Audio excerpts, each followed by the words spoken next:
Je m'appelle Ikram et je vais présenter l'œuvre architecturale gothique appelée Sainte-Chapelle, mais pour commencer, je vais parler un peu de l'art gothique. L'art gothique est une période artistique qui s'est développée à partir de la seconde partie du Moyen-Âge en France. L'art gothique est d'abord illustré par l'architecture, mais aussi par la sculpture, la peinture sur bois, le vitrail et les lumières. Et 5 périodes pouvant être distinguées: le gothique primitif, le gothique classique, le gothique rayonnant, le gothique flamboyant et le gothique tardif. La Sainte-Chapelle est du style rayonnant, donc nous allons concentrer sur ces périodes. Ces périodes sont caractérisées par des rosaces majestueuses, notamment pour les cathédrales. Les fenêtres hautes gagnent une ampleur et s'étendent bientôt sur toute l'étendue de la travée et une certaine unité spatiale. Les piliers sont tous identiques. La Sainte-Chapelle est une chapelle palatine édifiée sur l'île de la Cité à Paris à la demande de Saint Louis, le roi, afin d'abriter la couronne d'épines et autres reliques de la Passion. Elle fut construite par l'architecte Pierre de Montreux.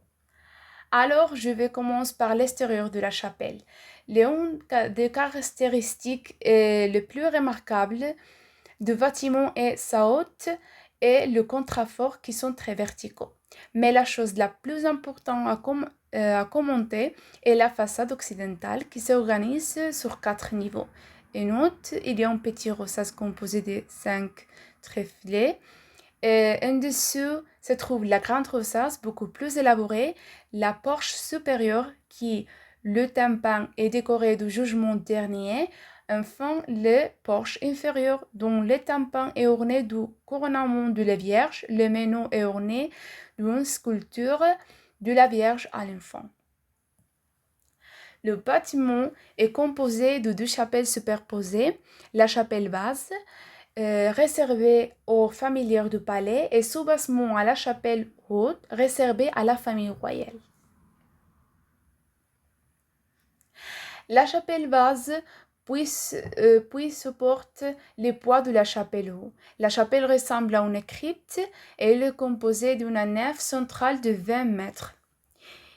Ici sont les nervures de toit, qui est lorsque les arcs se croisent dans le toit et forment un genre de X, qui est la voûte d'ogive. On peut distinguer deux types de colons. Les colons bleus ornés de fleurs de lys, symbole de la royauté française, et les colons rouges ornés du château d'or avec ogival. Dans l'abside, comme vous pouvez le voir, il y a une sculpture de le roi Saint Louis. La polychrome de l'architecture est destinée à mettre en valeur les vitraux, les chapiteaux et le clé de voûte. La chapelle haute. L'élévation est beaucoup plus simple et clairement structurée que dans la chapelle basse. Les boutons est aussi accrochés d'ogive et sont peints de bleu. Les murs de la chapelle haute ont été pratiquement supprimés, les remplaçant par de hautes fenêtres laissant entrer la lumière. Le vitrail représente plus d'1 milliard de scènes tirées de la Bible et les couleurs dominantes sont le bleu, le rouge et le jaune. Il est à noter que la Sainte-Chapelle a été le premier bâtiment au monde à utiliser le chaînage métallique, une technique redécouverte au XIIe siècle qui permet de réduire au maximum les murs pour laisser toutes les places aux vitres. Dans ces bâtiments, les fenêtres de la nef mesurent 15,35 mètres de haut et elles sont divisées par 4 arcs. Les fenêtres de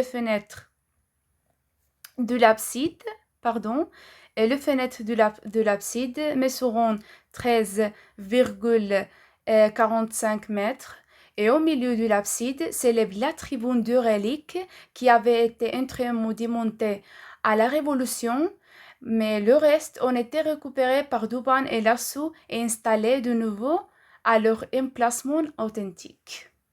Merci à tous pour votre attention.